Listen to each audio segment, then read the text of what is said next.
Assalamualaikum warahmatullahi wabarakatuh. Perkenalkan, nama saya Sabina Putri.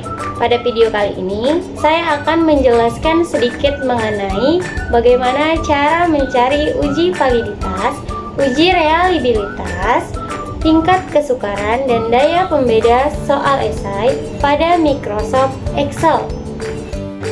Nah, sebelum kita menentukan semua uji-uji tersebut, kita harus memasukkan atau mengisi terlebih dahulu tabel-tabel yang sudah saya buat ini. Nah, di sini ada tabel analisis soal uraian. Nah, yang pertama itu kita harus memasukkan jumlah soal yang ada. Nah, jadi di sini saya berikan contoh 10 soal, maka saya masukkan nilai 10. Setelah itu kita masukkan nama-nama siswa tersebut di kolom nama. Nah, di sini ada 30 siswa.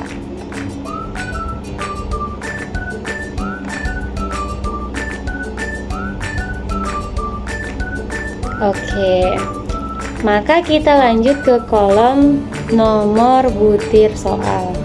Nah, sini kita masukkan butir-butir soalnya ya. Sini saya copy dari nilai yang sudah ada. Nah, dalam mengopikan butir soalnya, kita tidak perlu mengcopy skor siswanya juga. Nah, nanti di sini saya akan jelaskan bagaimana cara mengisi skor siswanya. Pada tabel skor siswa, di sini masih kosong, belum terdapat jumlah dari semua butir soal tersebut. Maka untuk itu, di sini kita harus menggunakan rumus terlebih dahulu agar nilainya keluar. Di sini kita menggunakan rumus sum.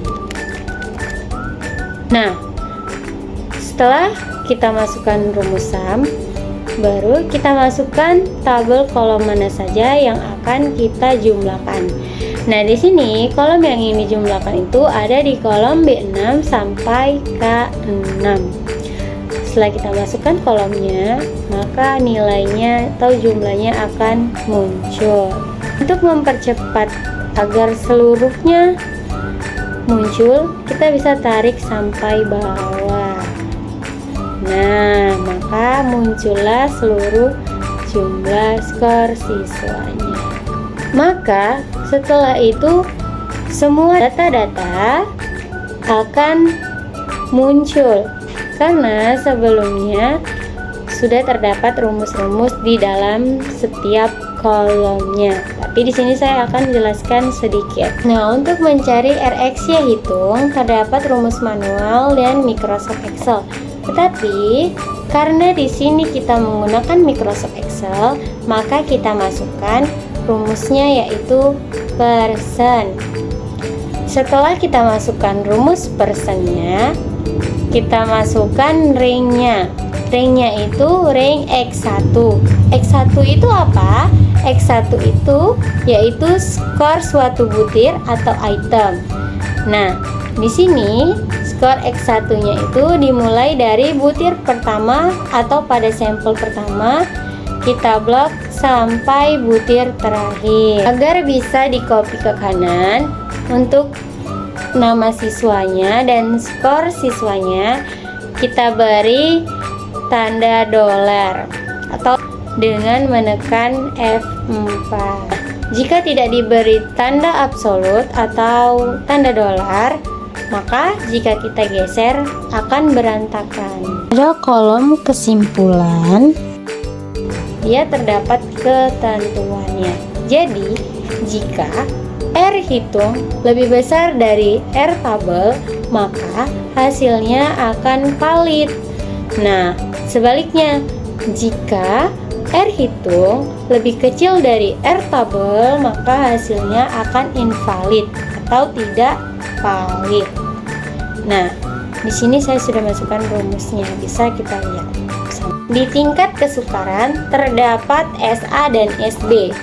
Nah, untuk mencari SA dan SB ini terdapat ketentuan, yang mana Jika jumlah siswanya lebih dari 30, maka masing-masing kita ambil 27% sampai 33%. Tetapi jika jumlah siswanya hanya 30, maka kita ambil 50%-nya. Nah, di sini karena jumlah siswanya hanya 30, maka kita ambil yang 50%. Kita hitung dulu ya. Di sini saya akan buka kalkulator. 30 dikali 50%. Nah, hasilnya yaitu 15.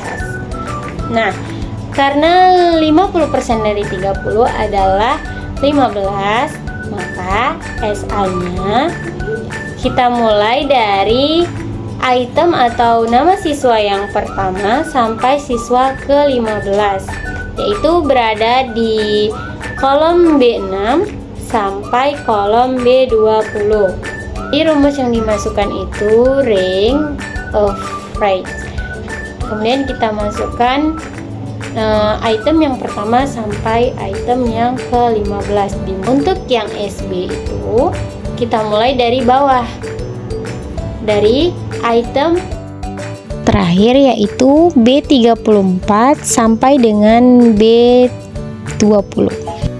Nah, untuk daya pembeda kita bisa memasukkan SA dikurang SB, kemudian kita bagi dengan nilai tertinggi dari skor siswa tadi, maka akan muncul hasilnya. Nah, untuk kriteria itu jika daya pembedanya 0,2 sampai 0,4 itu hasilnya cukup. Jika daya pembedanya 0,4 sampai 0,7, maka kriterianya baik. Nah, di sini akan muncul hasil secara otomatis.